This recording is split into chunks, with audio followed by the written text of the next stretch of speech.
such things. So I've trained in a lot of things myself earlier. It's fun, it's exciting, and it's very challenging. I mean, you sit there and you have this adrenaline rush. That's why I wanted to be a part of this. And after we saw how it happens in the US and everywhere, and India is a country where, you know, I think any sport, like I would say wrestling is a base of this also. So we have people here, so why not start here also? Yeah, in the movies, but definitely not in real life. I don't think so, because it's caged. You can't get out of there. Once you're in there, you're in there. And I think, you know, it takes a lot of guts to go in there. And whatever it is, I mean, it looks really violent, but at the end of the day, these guys are physically so fit. They're incredible athletes, you know, it's a sport. And it gives a huge amount of rush to the audience that goes to watch there, because we can't do it. You know, it takes a special kind to go out there and be able to do that sport. And I think that's what makes them so unique, so special. And MMA, having so many different techniques of fighting coming together, I think is that supreme athlete, you know, and that's why it's going absolutely ballistic all over the world.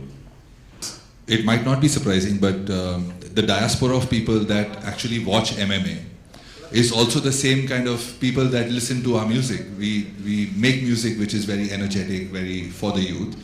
And that's the kind of diaspora that actually watches this. So what better way to connect with the youth than through the sport? And it's a very, very interesting sport. It's growing rapidly. And we want to be where the action is, right in the middle of it. Yeah, this sport is so much about speed and technique, and both me and Sulaiman, like we were following it for a while, and you know, when we saw a few matches, I was like, yes, it's back, and it's in India, and I know this was going to start a couple of years ago, but it didn't at that point, and actually I'm very happy that it didn't, because now that we are part of it, we feel even more connected. So thank you for having us. Actually, I box, but not that regularly. But yeah, to keep your cardio going, you need to box. I'm sure the MMA guys are a lot into stamina, and my training is a lot functional as well. So because it is about core and it's more about stamina rather than just bulking up and you know, having big muscle. I think it's important is the quality of the muscle. So I try my best, but obviously nowhere close to them. मगर अब मैं इनके साथ जुड़ गया हूँ, तो hopefully ये मुझे कुछ और सिखाएंगे और मेरी fitness level एक दूसरे level तक ले जाएंगे. I think जैसा अर्जुन ने कहा कि फिट रहने के लिए इसका मतलब सिर्फ वेट ट्रेनिंग नहीं होता.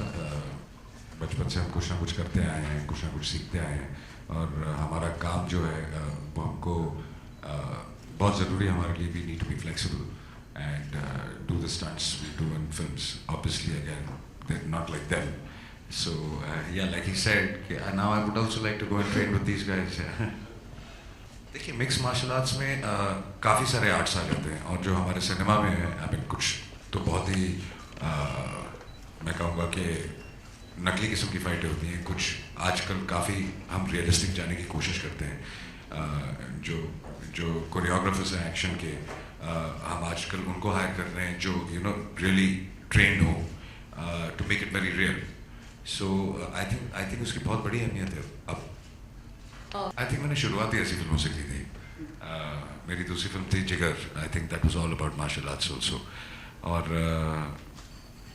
जैसा कि but I mean that's the answer actually कि फिल्में ज़रूर ऐसी करना चाहूँगा, और ऐसी फिल्में मैं करता आया हूँ बेसिकली. और ऐसे स्पोर्ट को आगे लेके जाना, बिकॉज हम सब ऊपर बैठ के कुछ वीडियोस देख रहे थे अब, and we were being shocked, यार इतना खून निकलता है, लोगों का रिएक्शन, हमारा डिस्कशन ये सब चल रहा था. So it's scary, it's exciting, and you really need the guts to be in that cage guys. गोलियों का ज़माना चल रहा है वो अलग बात है.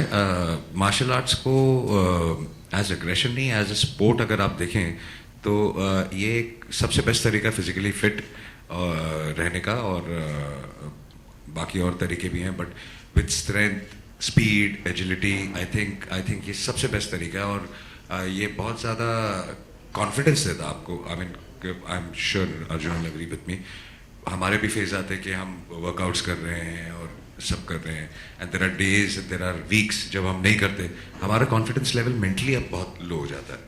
तो अगर आप साइंटिफिकली भी देखें, जो ब्लड का रश होता है एंड जो I am saying the balance between the body and the mind, I think वो सब चीज़ों में मदद करता है. तो it's in a way to be very fit. I think हम सब ने काफ़ी हड्डियाँ तोड़ी अपनी ज़िंदगी में, और अब हमारी फिल्मों में एक्शन थोड़ा आसान हो गया बिकॉज केबल्स आ गए हैं और काफ़ी कुछ ऐसे इक्विपमेंट्स आ गए हैं कि लोग बहुत कुछ कर पाते हैं. बट जब हमने शुरू किया था तो अगर वो चौथे माले से कूदना होता तो नीचे वो बॉक्सेस लगा देते थे और हम कूदते थे. तो आई थिंक 10-12 हड्डियाँ मेरी बॉडी की टूटी हुई हैं. मैंने गलत आँख मार दी बस. और इसीलिए तो नहीं, actually it was not an accident, it was something which was an infection in my, तो I had to get it operated, but I am fine now, I can see. Thank you. Basically पहली बात तो हम इसकी जो opening ceremony है बड़ी शानदार होने वाली है. ओपनिंग सेरेमनी में हम परफॉर्म कर रहे हैं, और उसके अलावा हम हमारी टीम का एंथम कर रहे हैं, और उसके अलावा हम हमारी टीम को सपोर्ट करेंगे. ये गलत बात है, बिकॉज आप म्यूजिक के मास्टर्स हैं, तो नहीं, आप अपनी टीम को सिर्फ सपोर्ट नहीं, करेंगे. आप हुक्म हमारी कीजिए, टीम- हम आपकी भी, हम सब नहीं, पहले आप हमारा गाना बनाइए. जरूर. प्रोफाइल गा के देखिए. It's a very important thing, और ये बहुत ही बड़ी स्टेप ली है SFL ने कि एक लड़की को भी होना चाहिए in the team, because martial arts एक ऐसी चीज़ है, जैसे कि हमने कहा, यू अगर आपने ट्रेनिंग ली, आपका स्किल आपने बढ़ाया, आपको पता है कि किस तरीके से मूव करना है, क्या करना है, you can see how much power you can generate and still be feminine. ये मतलब नहीं कि आप किसी बॉडी बिल्डर की तरह आपकी बॉडी बनने वाली है या आप कुछ अलग लगोगे, और तो I think being feminine and being strong sends great messages to the women of our country, और बहुत अच्छा लगेगा टू इनकरेज देम टू से कि देखो ऐसा हो सकता है. तो जो बदमाश बंदे हैं वो भी 10 बार सोचेंगे बिफोर टेकिंग अ पंगा विद एनीबॉडी. आई थिंक ये अपने आप में एक बहुत बड़ा उदाहरण है कि through this league, through this tournament बहुत सारी महिलाओं को वो बढ़ावा मिलेगा. और हालांकि ये सिर्फ ये टूर्नामेंट तक ही नहीं है, इसका जो एक्सटेंशन है उसमें यहाँ पे हमारे जिम्स, हर सिटी में हर टीम के जिम्स होंगे, और वो जिम्स में लोग आके ट्रेन करेंगे MMA के लिए.